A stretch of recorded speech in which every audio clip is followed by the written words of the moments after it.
Welcome again to our series, Ekadashi series, exploring the perfect gentleman, as Srila Prabhupada expresses the 26 qualities of a devotee.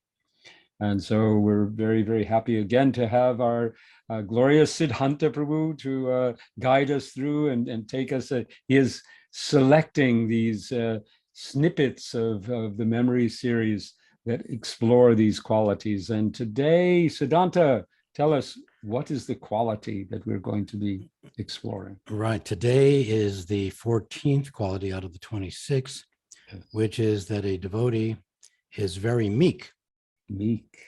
Now, generally, one hears the word meek and thinks it as a weakness. But in reality, according to the dictionary, I'm going to give you two definitions. Okay. That will change our attitude about what that really means.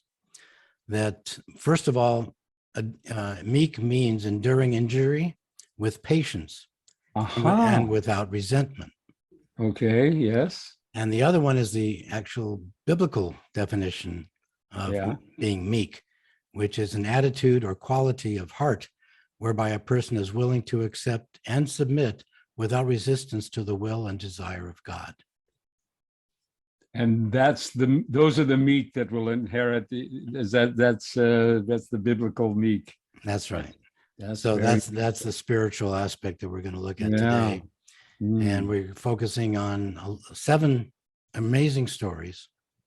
And they're all new except for one that I'm going to lead off with that we heard from Bhavananda Prabhu a couple of Ekadashis before, but it follows a narrative that I'm establishing here today, in a chronological order of this theory of being meek, that Prabhupada exhibited.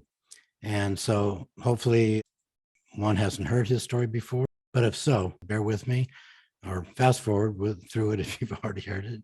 No. But, okay. They're ever fresh. There you go. So that's the concept for today. So we'll start with Bhavananda, but then go into a story by Narayan, Mula Prakriti Devi Dasi, wonderful, Radha Swami, Vrindavan Vilasini Devi Dasi, Abhiram Prabhu, and finishing with the cherry on top for this session will be from Ajamil Prabhu, who I recorded in Mayapur a couple of years ago. Okay. So without further ado, let's just jump right in. We have a number of stories and great lessons to learn from and develop our attachment for Prabhupada and our realization how he is exhibiting the quality of being meek. He said, I have so many palaces all over the world that I can stay in. He said, practically speaking, there's no difference between me and the Goswamis in terms of our lifestyle. He said, they stayed under a different tree every night. I stay in a different palace every night. They wrote, I write. He said, originally, I did not want to come here. He said, Krishna, not to America, but to this world. He said, Krishna asked, I want you to write those books. Come down and write those books. And I said, I don't want to come to that. I don't want to go to that material world. And he said, Krishna said, don't you worry, I'll take care of everything. You write those books. That was the first and only time that I've ever heard or read, I might be wrong, where Prabhupada actually spoke about Krishna speaking to him and how he didn't want to go. And he made that face, that, his upper lip kind of, I did not want to go to that world. He said, I will take care of everything. You just come down and write those books. The atmosphere when he said that, it was just, it was like nothing I've ever experienced, ever. Hare Krishna. So again, an attitude or quality of heart whereby a person is willing to accept and submit without resistance to the will and desire of God. Yes. So yes. Srila Prabhupada surrendered. Nice introduction. Yeah, it's a start. So chronologically now, let's listen to Nar Narayan and an experience he had with Prabhupada that also will give us another aspect and evidence of Prabhupada being meek. That same time, I believe it was his Bhaktisiddhanta Saraswati's disappearance day, and he was describing at how he had been going on and on for many, many years. His spiritual master had told him to spread Krishna consciousness in the Western world. In a sense, it was only a few words that had been given. Just, you should go and spread Krishna consciousness in the Western world in the English language. And many, many years had passed. And Srila Prabhupada had, of course, been making plans to raise money through pharmaceuticals, etc., to do this, and then his pharmacy burned down. But at some point, he said he began to see his spiritual master in dreams, and his spiritual master was saying, this time to go. And he was thinking, he said, he was looking around. There was probably about 10 or 15 of us in the room at the time. He was looking around the room, and he said, I was thinking how I can leave my children. And like that, I have my 4 children, how I can leave them and do this. And then he looked out, and it seemed as though tears like shot from his eyes. And he looked around us, his eyes were shining, and he said, but now, he said, I have got so many children. And from the way he said it, it gave almost the impression that the whole world had gathered inside that tiny little room in Seattle. And that we could envision, somehow there was never any question but that there would be a huge world movement. And yet, at that time, I think there were probably less than 70 devotees in the entire movement. Yes, surrender to the will. Yeah, this is, he was, from the very beginning, he was surrendered to the will of Krishna in that way. Just, he got the order and he just started thinking about how to do it. Right. Yeah, not arguing. I mean, he was concerned. He expressed that he was concerned about how will I do this, but not like negotiating. No, give me something else to do. No. Right. That sense of meekness is very special. Right. Now let's hear from Mula Prakriti, Devi Okay. Dasi.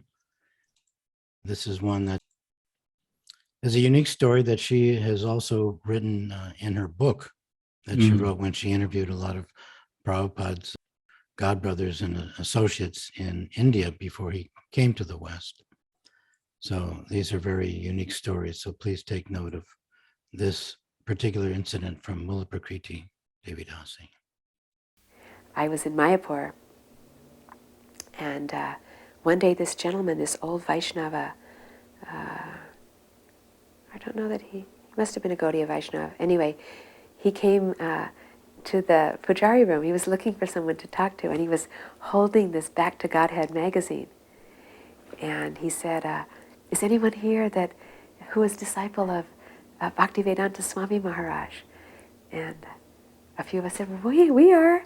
He said, oh, I have to tell something really special. And he was very excited. He said, I have been the pujari at Advaita Acharya's house in Shantipur. You know that beautiful house where it's like a temple there now. He said, and for many years I served there in very humble capacity of doing the artiks and taking a little bit care of guests. And he said that many, many, many years ago when I was young, I used to notice that there was this one Grihasta gentleman that would come, and he would sit in the back of the hall, and in a very sober and quiet way, he had his japa beads, and he would chant japa, and I would notice that he would weep, that he would be weeping, very much weeping. He said, so because of that, I didn't want to disturb him.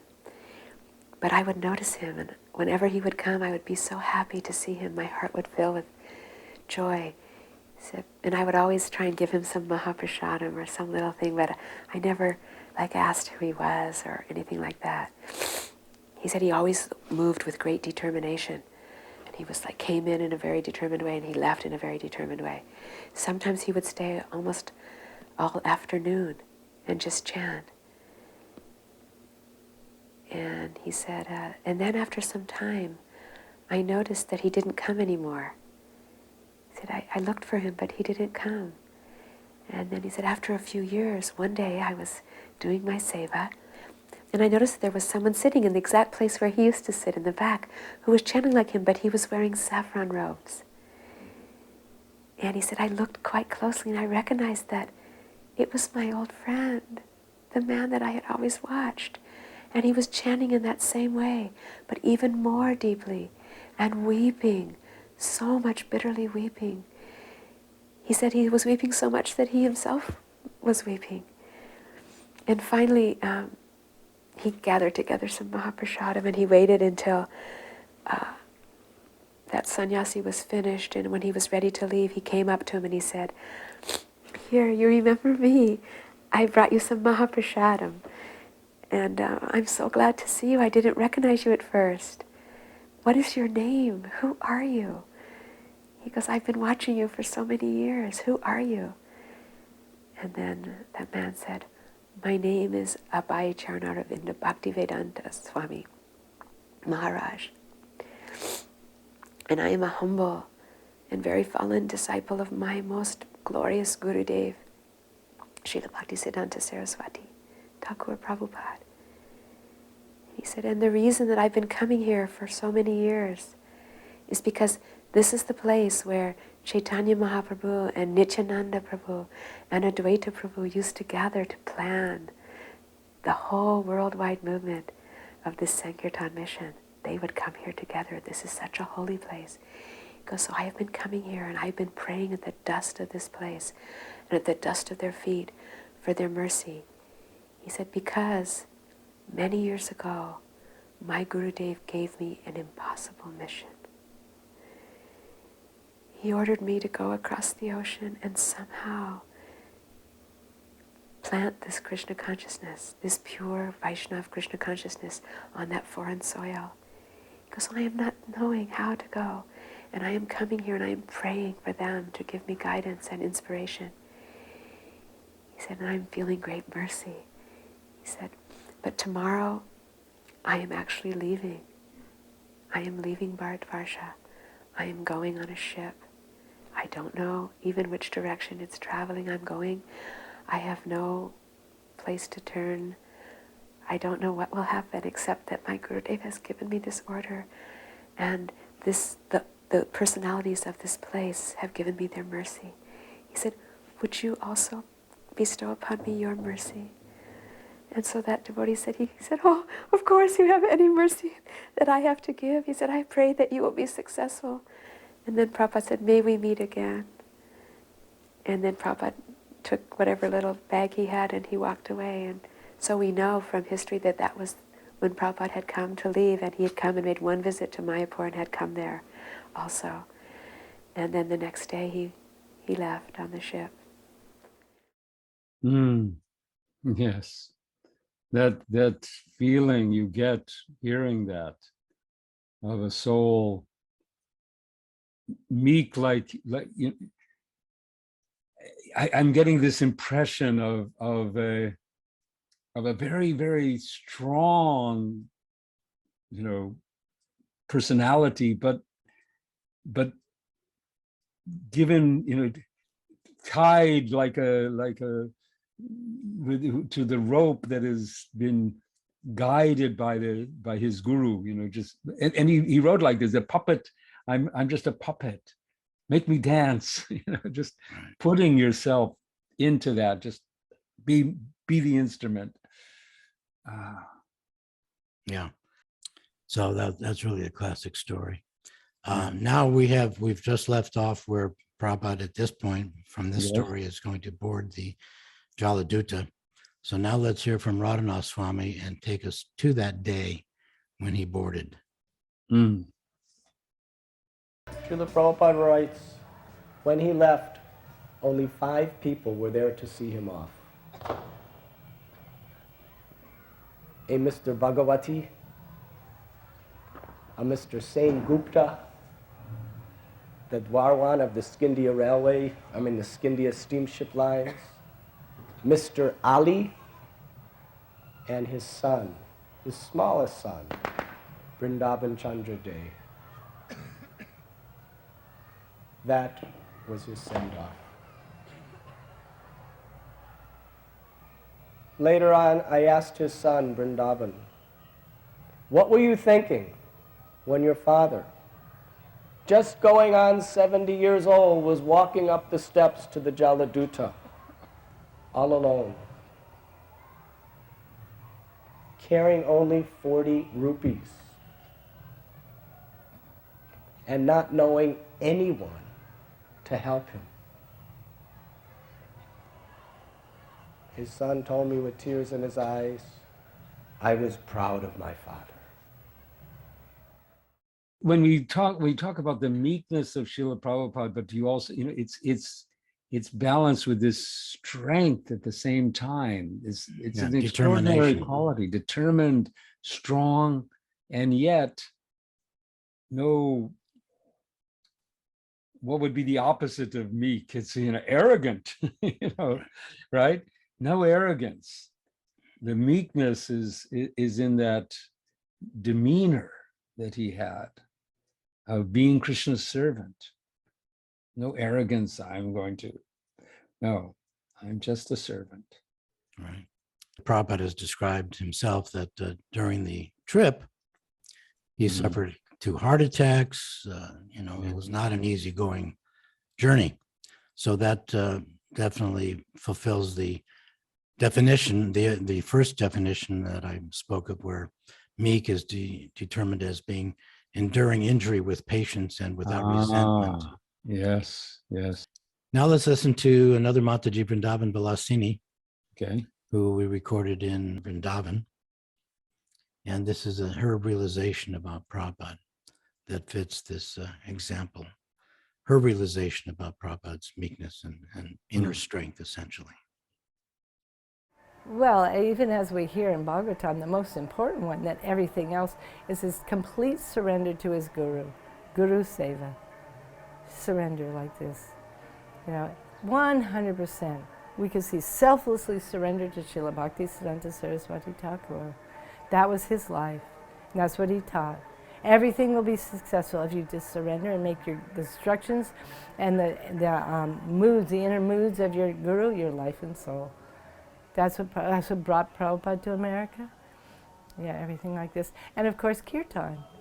He just had some in the holy name, isn't it? He was under the tree in Tompkins, just no fancy tune, nothing, just Hare Krishna, and the whole world came dancing, isn't it?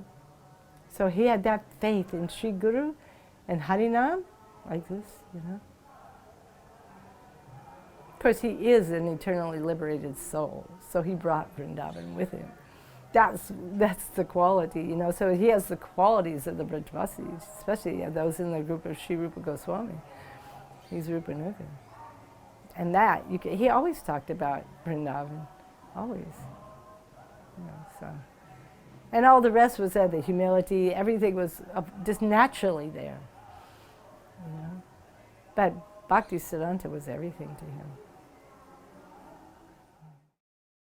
Yeah, continuing that same thread of being the servant, the first few years especially, his tolerance, his patience with the circumstances that he had to endure is a clear example of that meekness, that being, I am God's, Krishna's servant, and whatever comes, I will endure patiently. I'll go through. I'm determined. Vyavasayatmaka buddhi ekeha gurunandana. Great. Thank you for sharing that. We have two more. Let's listen to Abhiram Prabhu and talk about it on the other side. There were a few conversations going on at that time that sort of all converged and expressed this thinking in Prabhupada about Gita Nagari. In one conversation, it happened downstairs in his house in Vrindavan. He was talking about his impending death. And he said, I have no lamentation in the context of his impending demise, so to speak. I have no lamentation. These are words he would use, death, demise, I'm just paraphrasing him. And naturally he had no lamentation, sojati nakanchati. But then he paused after saying, I have no lamentation about my impending death. He said, no, I have a lamentation. And one of us asked, not me, but one of us in the group, 3-4 people were there. You mean because you have not finished Srimad Bhagavatam? Srila Prabhupada said, no. That I have not established Varnashram.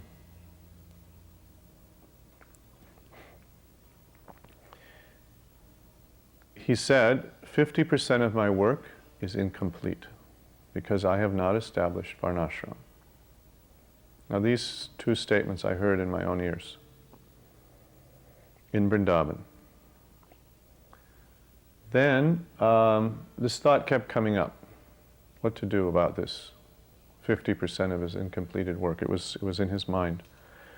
So he said on the roof on another conversation that I want to establish Varnashram.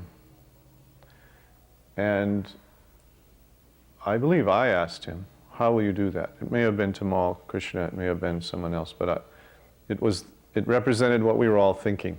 So I had the impression that I asked him. That may not be hagiographically perfect, but I was certainly in that questioning mood as well. How will you do it? We asked him. And he said, I will go to Gita Nagari, I will sit down, and I will teach you how to live off the land. As simple as that. The meekness here is in the principle of being the servant and having no other business to do but to fulfill the mission of Krishna. Right. Willing to accept and submit without resistance the will and desire of God. Yeah. So that was obviously Krishna's desire that we become self-sufficient, not only just preach, but how to live in this material world in a manner that is accordance with the scriptures. So you're bringing out that his view of our life and the way we should live is the life, and this now you're tying it up to the Christian meekness. The meek shall inherit the earth. Right. So, well, it's also similar. There have been several instances, several anecdotes from the memory series where devotees were in the room with Prabhupada, where he's amazed at he's reading his own book. Somebody would say, why are you reading it? Well, I did not write this. Krishna wrote it. Yes. So having that communication with Krishna, obviously Krishna gave the direction. I'm speculating, but there's no other reason that Prabhupada would have that desire, and that 50% of his work was incomplete. So where's he getting that from? From Krishna, as saying, look, this needs to be fulfilled. And so he was lamenting that that hadn't been accomplished yet.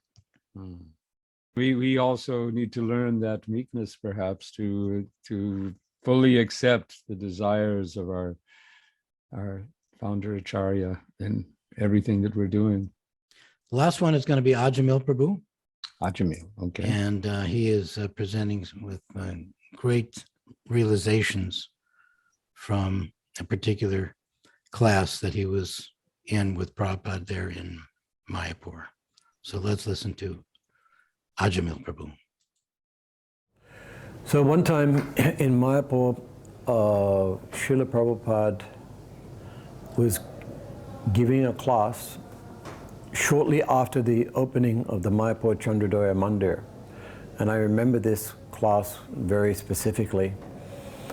And this really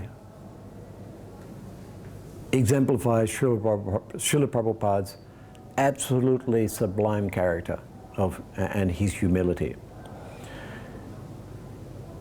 This was a very successful moment in his preaching achievement. He had gone to the West, he'd come back, he had built the Mayapur Chandrodaya Mandir, and it was the opening ceremony. And he was clearly emotional. And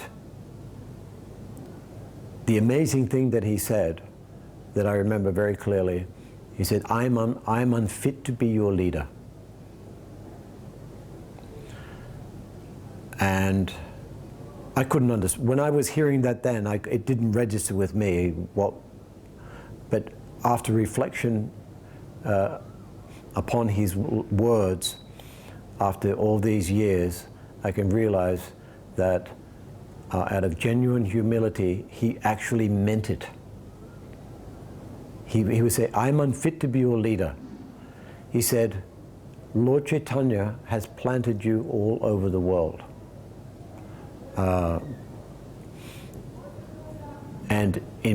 Because previously you were associated with Lord Chaitanya's Sankirtan movement. He said, actually, the credit is to you. I am unfit to be your leader. And I could not understand it in those. I just did not know what he was talking about at that time. As a young devotee, I was 24 years old. I had been a devotee for 4 years. And I could not understand. But now I understand it. Is that he actually meant it. That's what